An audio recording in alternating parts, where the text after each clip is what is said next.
Hello, hello, and welcome back to Organic Gardening for Beginners. My name is Jessica, the host of this show, obviously, and as well at the blog Homegrown Food and Flowers. I'm a vendor at my local farmer's market, have a little Etsy shop, and I have been in the garden for a very long time, and I love to share that with you guys once a week here on Tuesdays. So today it is the start of the month. We are almost 1 week in February, and today we're talking about what to do this month in the garden.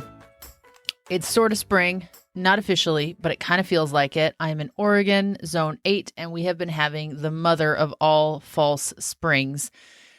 60 degrees, sunshiny, no rain. It's been amazing. However, that all ends tomorrow when the rain is coming back. We are back down into the 30s at nighttime, so we've been enjoying it. And even though that fall spring is about to end, there's still plenty to do. There's still lots that I've been doing that I want to share with you guys that can help inspire you to get something started, figure out what to focus on this month to really gear you up for the springtime. Okay, so I'm sure if you have spent 5 minutes, maybe even less, on any sort of social media platform or YouTube or anything like that, all you're seeing is stuff about seed starting and soil blocking and garden planning and what to sow. And today is some of that too. We are no different over here because it's so hard to take an extended break from the garden. And so any chance to get out there, any glimmer of hope of the spring to come, we want to take advantage of it. At least personally, I want to take advantage of it. And I'm assuming you do too if you're listening in. So we're going to talk about what to sow because believe it or not, there are plenty of things that you can get going as of now. It's like the switch flipped. February is go time for a lot of different crops. There were some that you could plant in January. And if you didn't, don't worry about it. It's not too late, except for a very few annuals or slow growing perennials, but there's still plenty of stuff now. So this is what I am starting as well as what you can start. Even if you are in a warmer climate, if you're in a colder climate, chances are you can maneuver within this list.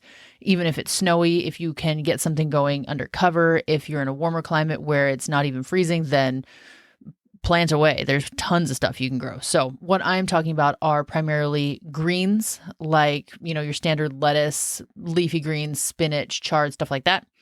You can do Asian greens like bok choy and mustard, things like that, mizuna, different kinds of salad greens. Kale, good old standby kale. I never get tired of kale. I grow that stuff year round. And kale, if you planted it last summer or spring and it is still in your garden, it's overwintering, it's still totally good to harvest off of. And if you've gotten frozen weather or freezing temperatures, I should say, then chances are it tastes even better because some of the sugars in the leaf are more available, and so it makes the plant taste a little bit sweeter and more tender. But one thing to note is kale and most cabbage crops are actually biennials, which means they do all their growing in the first year, and then in the second year they produce their seeds and die. And so that overwintered kale that you have is still totally good to eat. You're going to get a few months more of harvest off of it. But eventually, as soon as the temperatures start to warm up in the spring, you're going to see it start to bolt, which means go to seed.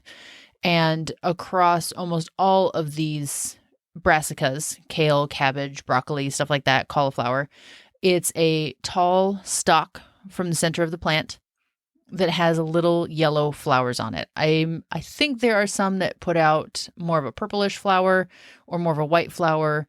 In general, it's going to be a yellow flower. Very cute. Pollinators love it. Nice, delicate little blossoms. But that is a sign that the plant is on its way out the door. You can cut that off as soon as you see it, and that will slow down the seed production so that you can potentially get a little more production off the plant before it's done. But really at that point, what I would recommend is either leave it to go to seed or take it out and replant. If you let it go to seed, be advised you will now have thousands of seeds throughout your garden because one plant is going to put out hundreds of seeds. It puts out these long, skinny seed pods that will burst open once they are fully mature. And then you will have kale forever and ever. And you'll never have to plant again because the seeds volunteer so freely. It self-sows like crazy. So just an FYI, if you want a ton of kale, let it go to seed. It'll pop up wherever, and you can always take out the seedlings that don't work for you.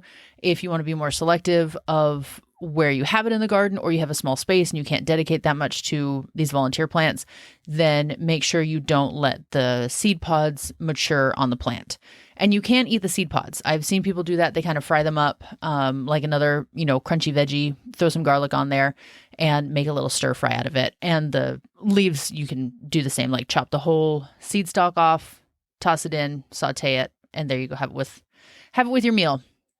And so anyways, little tangent there. So all of your greens, your brassicas, all of those things you can start right now. Broccoli is a great one to sow from seed right now because it matures best when it's gotten a nice, slow, cool start in the early spring, as opposed to pushing that boundary of summer and the warmer temperatures.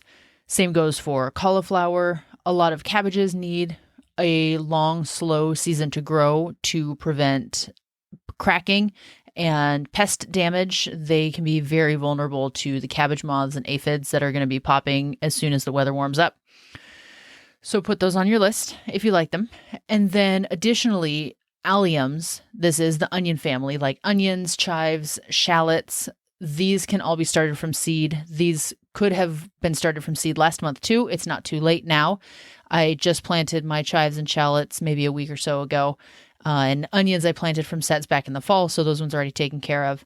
But this is a great time to sow your allium. And with chives especially, instead of planting or sowing seeds in a line or, with a little bit more space in between them, what I personally like to do is use a 4-inch pot or a yogurt cup, something that's just a little bit on the larger side, and sprinkle maybe a half a teaspoon, I would say, of seeds over the surface, and then let them all come up. And it's going to be a lot of plants in one pot.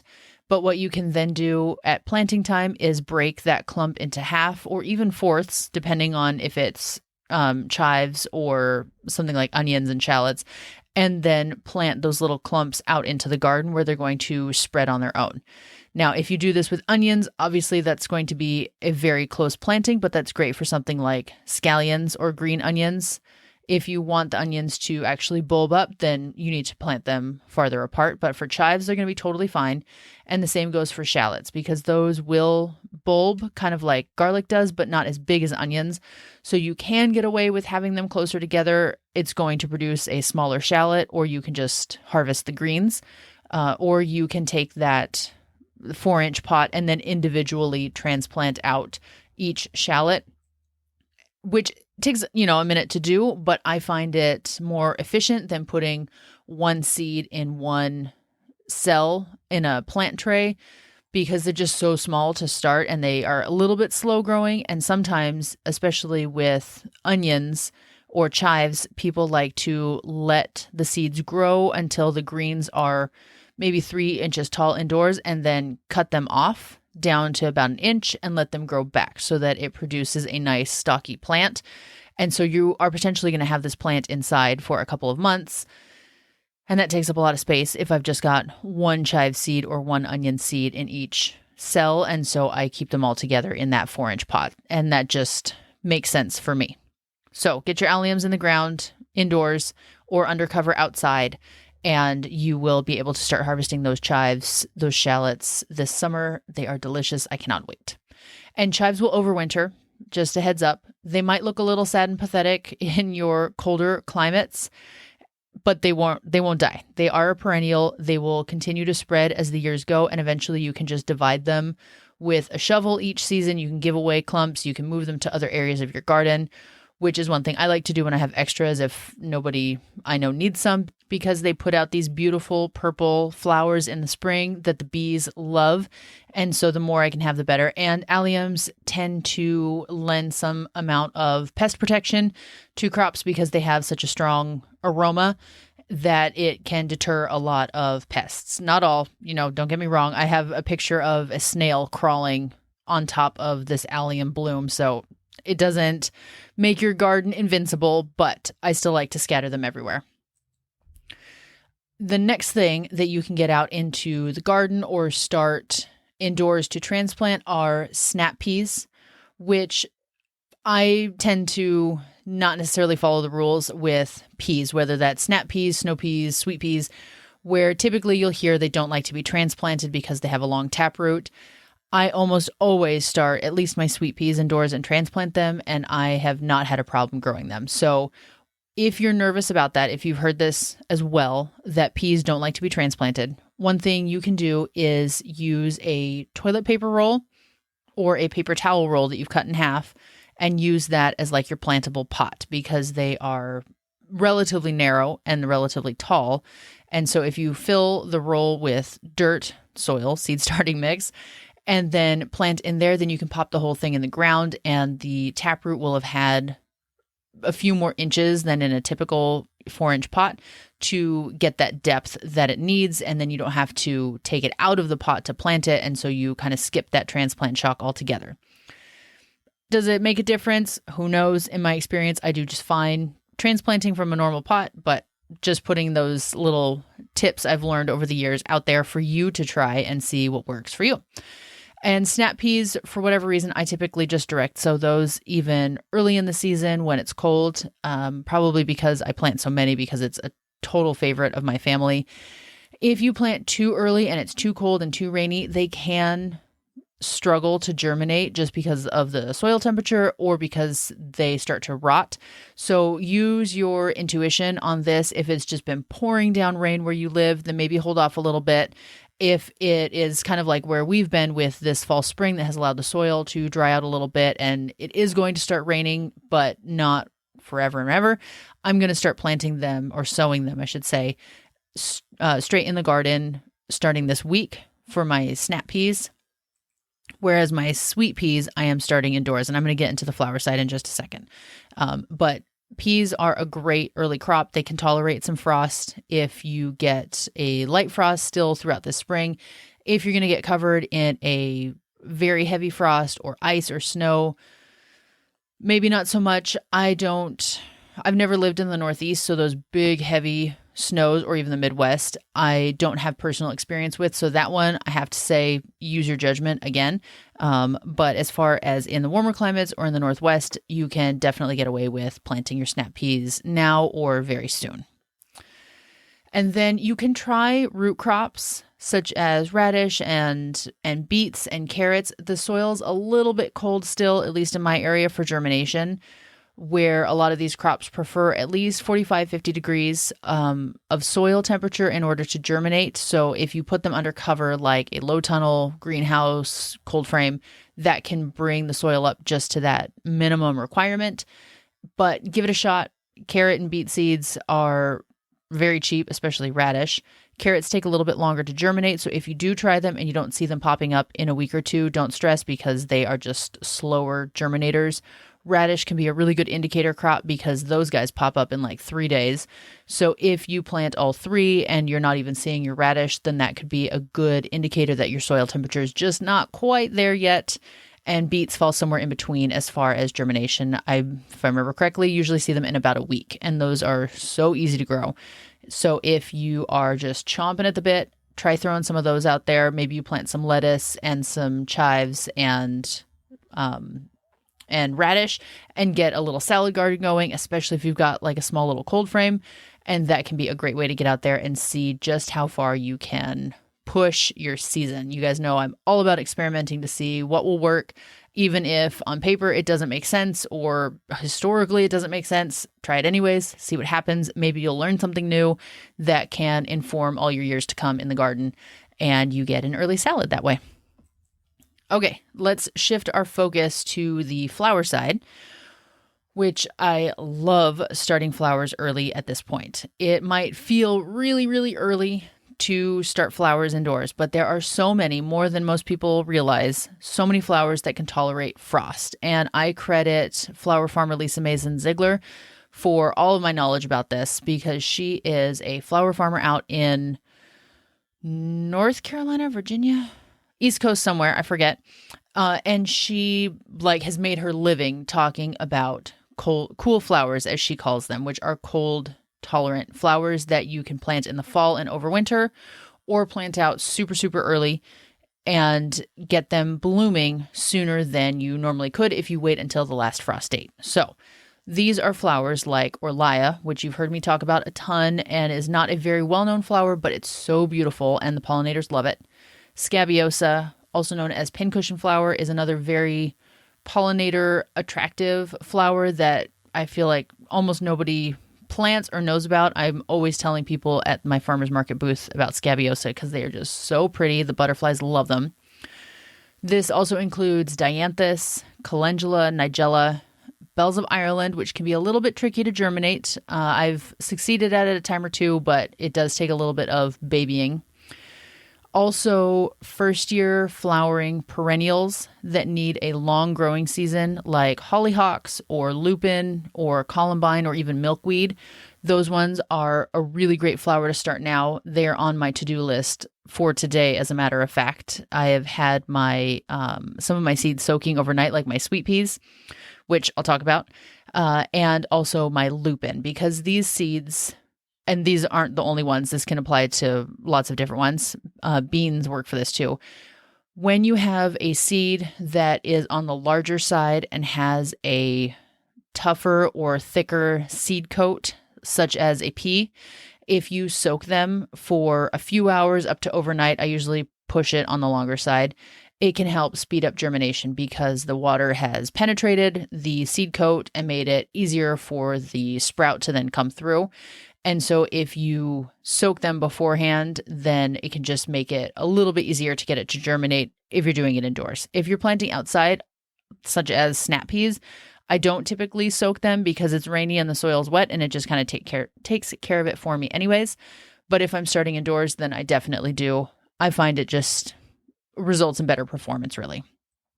So, I need to jump back for just a second. So with these cool flowers, what you're going to do is start them indoors now-ish and let them grow until somewhere around a month before your last spring frost, which if you listen to last week's episode, we talked all about that and what that means for your planting dates and protection that you may or may not need to give to your plants. It's the plant's days to maturity and how long of a season it needs. So if you didn't listen to that, it was an awesome episode. You guys loved it. That one had such high rates of listenership. So go back and listen to that one. That was episode 42.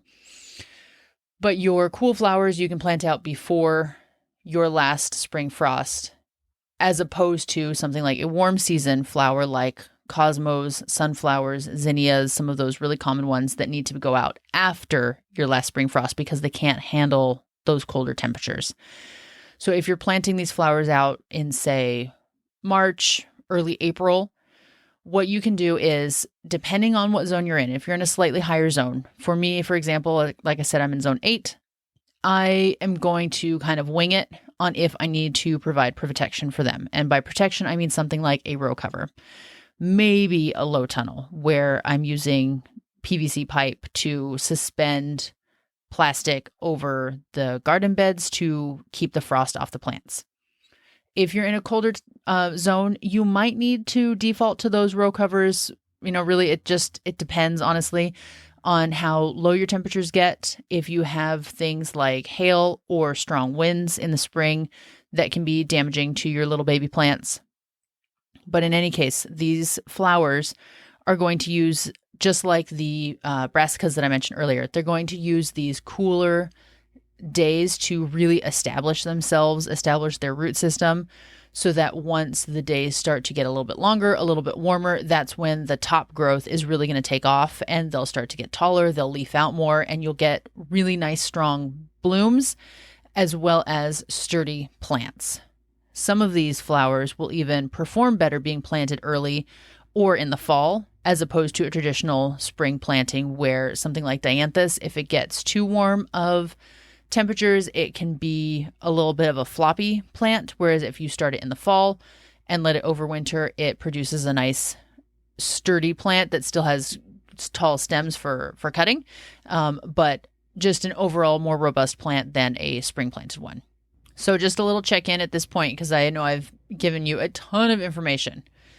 Things you can sow right now: leafy greens, brassicas like cabbage, kale, broccoli, cauliflower, bok choy, mustard greens. You can do alliums like onions, chives, and shallots, snap peas, or root crops like carrots, radish, and beets. They all might need varying levels of protection, but these ones can all do well in the cooler temperatures and or totally thrive in frosty temperatures like kale. On the flower side, we have talked about the cold hardy flowers that grow best in the cooler spring and will bloom for you nice and early, late spring, early summer. And then there are the first year flowering perennials or second year for that matter, that need the nice long season like hollyhock and lupin and columbine. I can't forget about snapdragons. I almost did. Snapdragons are another cold hardy flower that can bloom all summer long, but they love to get started in these cooler temperatures of spring, and they are a little bit slow growing indoors. They are an itsy bitsy seed. They're pretty finicky to sow just because they're so small. But after that, they are relatively easy to grow, just slow. For me anyways, they take a little while. So throw snapdragons on that list with the calendula, nigella, and orlia and all that, and you can easily start those indoors now. The last flower I want to mention are sweet peas that take about 14-ish weeks from seed to bloom. And sweet peas are a funny little flower because they love to have cooler soil temperatures, but they also love full sun. So they will grow best for you if you either fall sow them in a warmer climate. That's what I did in California, and it worked out so beautifully. It was amazing. I sowed them in November, and then they were starting to bloom by, I think it was April, I want to say, maybe May, and they bloomed for forever because they had gotten so established in the cooler temperatures.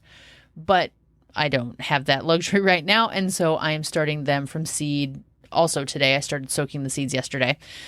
And your sweet peas are just like the snap peas. They are somewhat cold tolerant. They can handle a light frost. It's possible that there will be just a tiny bit of frost damage on the tips of the tendrils and the leaves, but it's not going to kill them, provided that they're more than, say, a couple weeks old. So I start them all indoors and I transplant them out, and that will get nice early blooms for you that, as long as you keep them deadheaded, sweet peas will bloom for at least a month. Again, in my experience, because I'm always out there cutting a bouquet. I'm cutting off the blooms that I didn't cut for a flower and have started to go to seed. It can be a little bit of a time-consuming chore because there are just so many flowers being put out, but totally worth it because sweet peas just smell amazing. They look beautiful. The pollinators love them, especially hummingbirds. I had a whole cluster of hummingbirds that came every single day to feed on my last stand of sweet peas down in California before we moved. It was amazing. So sweet peas are a great one to start now.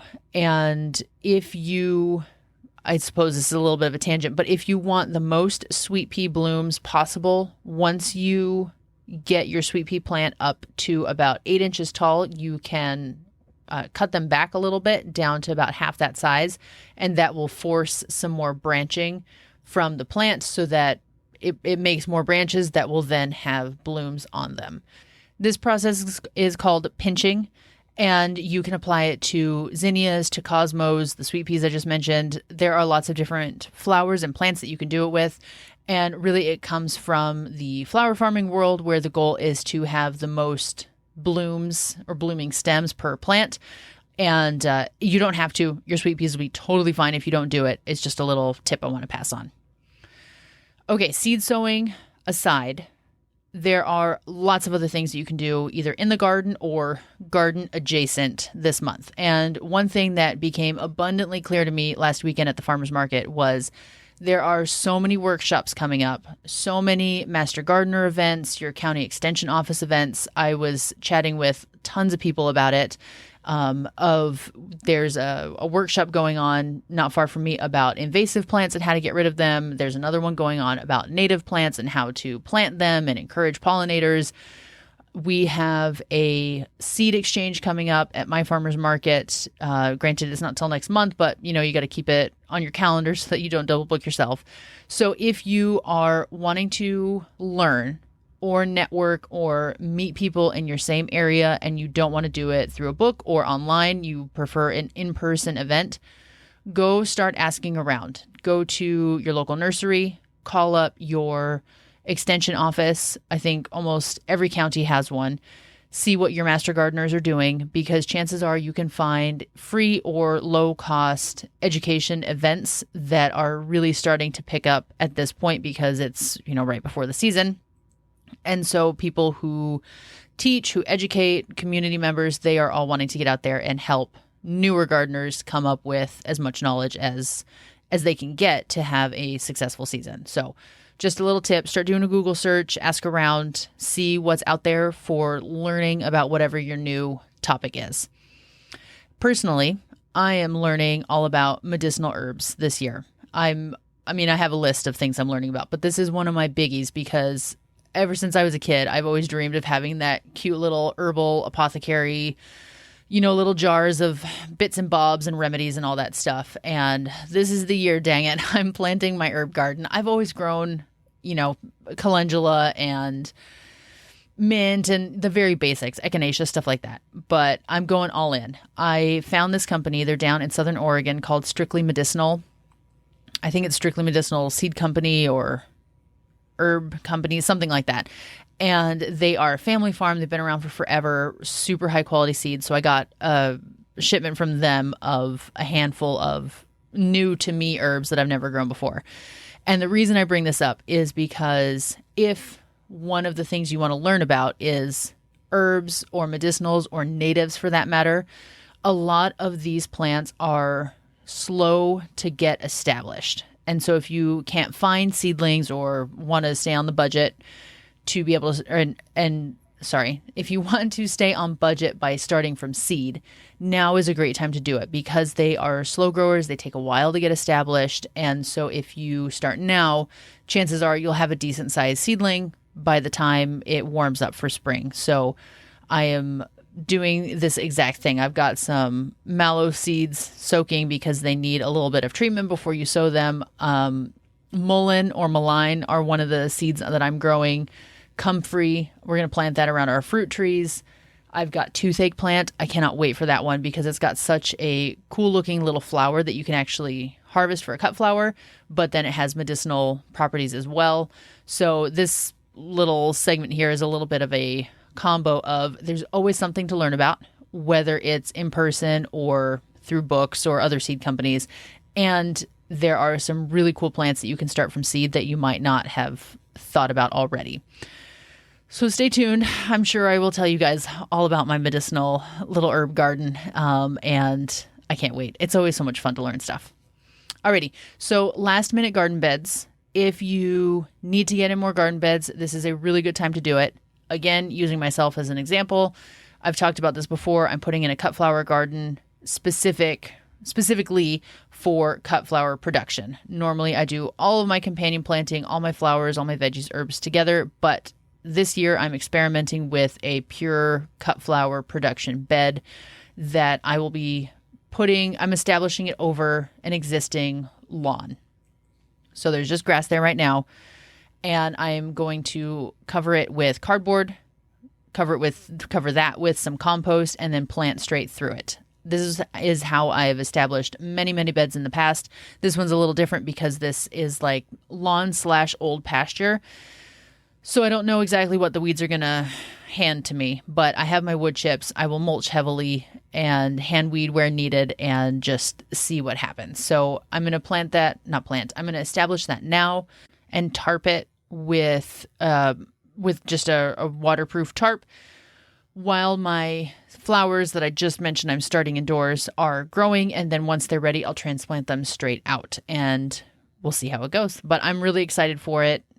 I don't need another garden bed. I've got plenty to do, but I can't resist and I just want to go for it.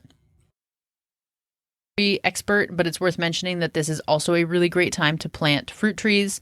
It's what we are personally doing because the plants are dormant. You can buy them as a bare root plant, and that means that they're not actively growing right now. So you are transitioning them from the pot or container that they have been grown in so far into whatever their permanent location is in your garden.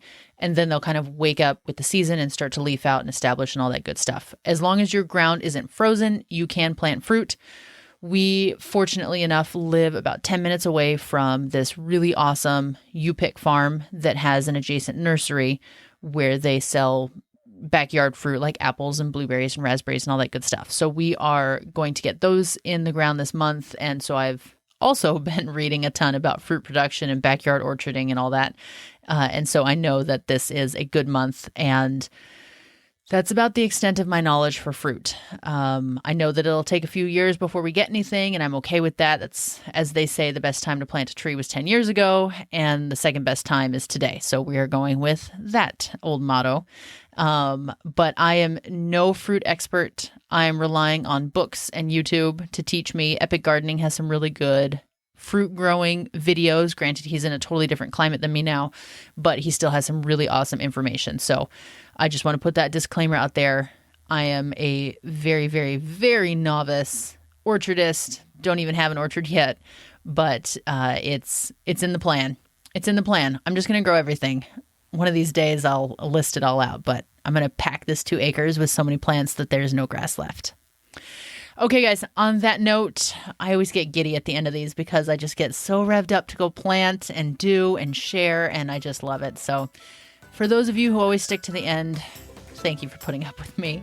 I love this show. It is so much fun. That's it for today. I will talk to you next week. Bye.